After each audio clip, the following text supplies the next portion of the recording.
வணக்கம். நீங்கள் இணைந்திருப்பது உதயன் டிஜிட்டல் வலையொலியின் பிரதான செய்திகளுடன். செய்தி தொகுப்பு உதயன் டிஜிட்டல் செய்தி பிரிவு. செய்திகளுடன் இணைந்திருக்கும் நான் லிஷா தரணீஸ்வரன்.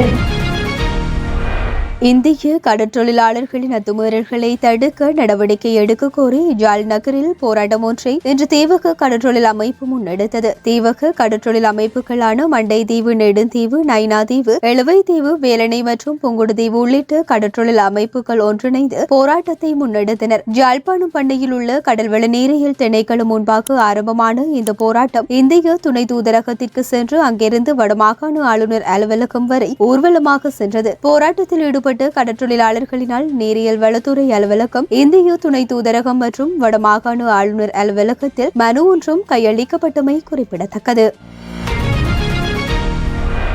யாழ்ப்பாணம் போதனா மருத்துவமனையின் தாதியர் சங்கத்தினர் இன்றைய தினம் யாழ்ப்பாணம் போதனா மருத்துவமனையில் கவனவீர்ப்பு போராட்டம் ஒன்றினை முன்னெடுத்தனர். போராட்டத்தின் பின்னர் யாழ் போதனா மருத்துவமனை தாதியர் சங்க தலைவர் தர்மகுலசிங்கம் பானு மகேந்திரன் ஊடகங்களுக்கு கருத்து தெரிவிக்கையில், இன்றைய தினம் நாடளாவிய ரீதியில் நமது சங்கம் போராட்டம் ஒன்றினை முன்னெடுத்துள்ளோம். கடந்த வரவு செலவு திட்டத்தில் அறிவிக்கப்பட்ட நடைமுறையின்படி தாதியர்களுக்கான மேலதிக நேர கொடுப்பனவு அளவு உட்பட சில கொடுப்பனவுகள் குறைக்கப்பட்டுள்ளதாகவும் அத்துடன் பதவி உயர்வு காலநிலை நீடிக்கப்பட்டுள்ளதாகவும் அறிவிக்கப்பட்டுள்ளது. இது சுகாதார ஊழியர்களை முழுமையாக பாதிக்கும் ஒரு செயற்பாடாக உள்ளது. தாதியர்கள் மிகவும் வேலை பழுக்கும் மத்தியில் இரவு பகலாக வேலை செய்து வரும் நிலையில் இந்த நடவடிக்கை அவர்களுக்கு இழைக்கப்பட்ட பாரிய அநீதியாகும். இந்த அநீதிக்கு எதிராக அகில இலங்கை ரீதியாக ஏற்பாடு செய்யப்பட்டு குறித்த போராட்டத்தில் யாழ் போதனா மருத்துவமனைக்கு முன்பாக தாம் ஈடுபட்டுக் கொண்டிருப்பதாகவும் தெரிவித்தார். இதேவேளை கிளிநொச்சி மாவட்ட பொது மருத்துவமனை தாதியர்களும் வரவு செலவு திட்டத்தில் குறிப்பிட்டது போல் தமக்கு சலுகை வழங்கப்படவில்லை என தெரிவித்து போராட்டத்தில் ஈடுபட்டிருந்தமை எம்மால் அவதானிக்க முடிந்தது.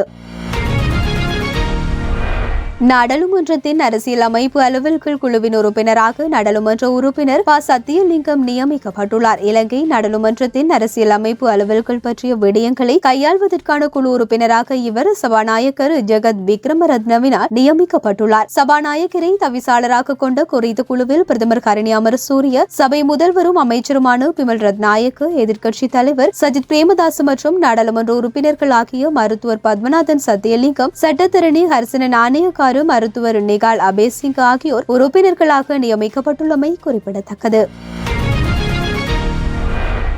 பயிரிடப்படாத 1,00,000 ஏக்கருக்கும் அதிகமான வயல் காணிகள் அடையாளம் காணப்பட்டுள்ளதாக விவசாய அபிவிருத்தி திணைக்களம் தெரிவித்துள்ளது. அதன்படி பிடியளவு கமநலத்திற்கு தேசிய வேலை திட்டத்தின் கீழ் பயிரிடப்படாத வயல் காணிகளில் பயிர்ச்செய்கையை மேற்கொள்ளும் திட்டத்திற்கு அமைய மேற்கொள்ளப்பட்ட ஆய்வுகளின் மூலம் இந்த காணிகள் அடையாளம் காணப்பட்டுள்ளதாக விவசாய அபிவிருத்தி ஆணையாளர் நாயகம் ரோகன ராஜபக்ச தெரிவித்துள்ளார். குறித்த வயல் காணிகளில் மீண்டும் பயிர்ச்செய்கை மேற்கொள்வதற்கான முறையான வேலை திட்டம் தயாரிக்கப்பட்டுள்ளதாக அவர் இதன்போது தெரிவித்தார். சில காணிகளை நெற்பயிர் செய்கைக்காக பயன்படுத்தவும் காணிகளின் உரிமையாளர்கள் கோரிக்கை விடுக்கும் பட்சத்தில் வேறு பயிர் செய்கைகளுக்காக சில காணிகளை அனுமதிக்கவும் நடவடிக்கை எடுக்கப்படும் என அவர் தெரிவித்துள்ளார். மேலும் அனைத்து காணிகளிலும் பயிர் செய்கைகளை மேற்கொள்வதற்கான இயலுமையை ஏற்படுத்துவதற்காக காணிகளின் உரிமையாளர்களை தெளிவுபடுத்தும் வேலை திட்டம் முன்னெடுக்கப்படும் என விவசாய அபிவிருத்தி ஆணையாளர் நாயகம் தெரிவித்தார். பொறுப்புக்கூறல் என்ற விடயத்தில் புதிய அரசாங்கத்தின் முன்மொழிவுகள் எதனையும் வெளிவிவகார அமைச்சர் விஜிதஹேரத் ஜெனிவா மனித உரிமைகள் அமர்வில் முன்வைக்கவில்லை என இலங்கை தமிழரசு கட்சி குற்றம் சாட்டியுள்ளது. நாடாளுமன்றில் இன்று இடம்பெற்ற வரவு செலவு திட்ட விவாதத்தில் கலந்து கொண்டு உரையாற்றிய நாடாளுமன்ற உறுப்பினர் ராசமாணிக்கம் சாணக்கியன், வடக்கு கிழக்கு மக்கள் பொறுப்புக்கூறல் விடயத்தில் மிகவும் கரிசனையுடன் இருக்கின்றனர். கொல்லப்பட்ட மக்களுக்கு நீதி கிடைக்க வேண்டும் என்பதில் உறுதியாக இருக்கின்றனர். கொலை செய்தவர்கள் தண்டிக்கப்பட வேண்டும் என்பதில் உறுதியாக இருக்கின்றனர். ஆனால் கடந்த கால அரசாங்கங்களை போன்று புதிய அரசாங்கமும் அதே வேலையைத்தான் செய்ய போகின்றது என்பது திட்ட தெளிவாக தெரிகின்றது. ஜெனீவா அமர்வில் காணாமல் போனோர் அலுவலகம் உள்ளிட்ட பல்வேறு விடயங்கள் குறித்து பேசியிருந்தாலும் அவை அனைத்தும் பாதிக்கப்பட்ட தமிழ் மக்களால் நிராகரிக்கப்பட்ட பொறிமுறையாகும். வடக்கு மக்கள் உங்களுக்கு வாக்களித்துள்ளனர். தேர்தல் விஞ்ஞாபனத்தில் புதிய அரசியல் அமைப்பு பற்றி தெளிவாக கூறியுள்ளீர்கள். ஆனால் புதிய அரசியல் அமைப்பு பற்றி இன்று வரை ஒரு வார்த்தை கூட பேசவில்லை. புதிய அரசியல் அமைப்பில் அதிகார பகிர்வு தொடர்பில் என்ன கூறப் போகின்றீர்கள் என்று தமிழ் மக்கள் எதிர்பார்க்கின்றனர். பொறுப்புக்கூறல் விடயத்தில் எந்த முன்னேற்றமும் இல்லை. தமிழ் மக்களின் அடிப்படை பிரச்சனைகளில் பொறுப்புக்கூறல் என்பது மிக பிரதானமான விடயம். இந்த விடயம் தொடர்பில் எந்த ஒரு சாதகமான பதிலையும் வெளிவிவகார அமைச்சர் சொல்லவில்லை. இதற்கான பதிலடியை எதிர்வரும் தேர்தலில் மக்கள் உங்களுக்கு தருவார்கள் என்றார்.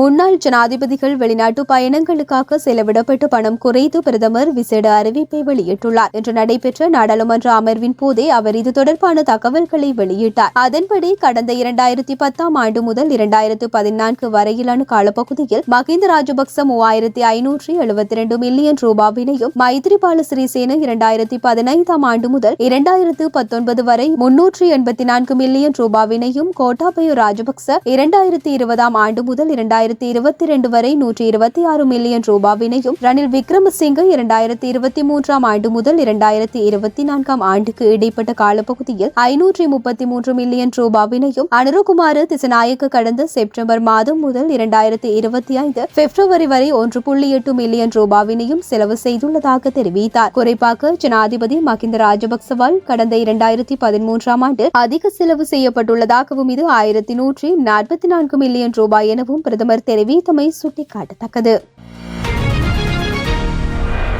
நாட்டின் தற்போதைய பாதுகாப்பு நிலைமைகள் தொடர்பிலான கலந்துரையாடல் ஒன்று ஜனாதிபதி அனுரகுமார திசநாயக்க மற்றும் விமானப்படையின் உயர் அதிகாரிகளுக்கு இடையில் இன்று ஜனாதிபதி அலுவலகத்தில் இடம்பெற்றது. இதன்போது நாட்டின் பாதுகாப்பு நிலைமைகள் தொடர்பான எதிர்கால செயற்பாடுகள் குறித்து கவனம் செலுத்தப்பட்டதுடன் வலுவான விமானப்படையாக இலங்கை விமானப்படையை வலுப்படுத்தல், இலங்கை ராணுவம் மற்றும் கடற்படையின் முன்னெடுப்புகளுக்காக விமானப்படையின் ஒத்துழைப்பை பெற்றுக் கொள்வது தொடர்பிலும் கலந்துரையாடப்பட்டது. மேலும் இம்முறை வரவு செலவு திட்டத்தில் இலங்கை விமானப்படைக்கான ஒதுக்கீடுகளின் அளவு மற்றும் விமானப்படையில் தற்போது காணப்படும் தேவைகள் குறித்தும் கவனம் செலுத்தப்பட்டது. குறித்த கலந்துரையாடலில் பாதுகாப்பு பிரதி அமைச்சர் அருண ஜெயசேகர, பாதுகாப்பு அமைச்சின் செயலாளர் air vice marshal Sampath Thuyacontha, விமானப்படை தளபதி ஏர் மார்ஷல் பந்து எதிரிசிங்க உள்ளிட்ட விமானப்படையின் உயர் அதிகாரிகள் பலரும் கலந்து கொண்டனர்.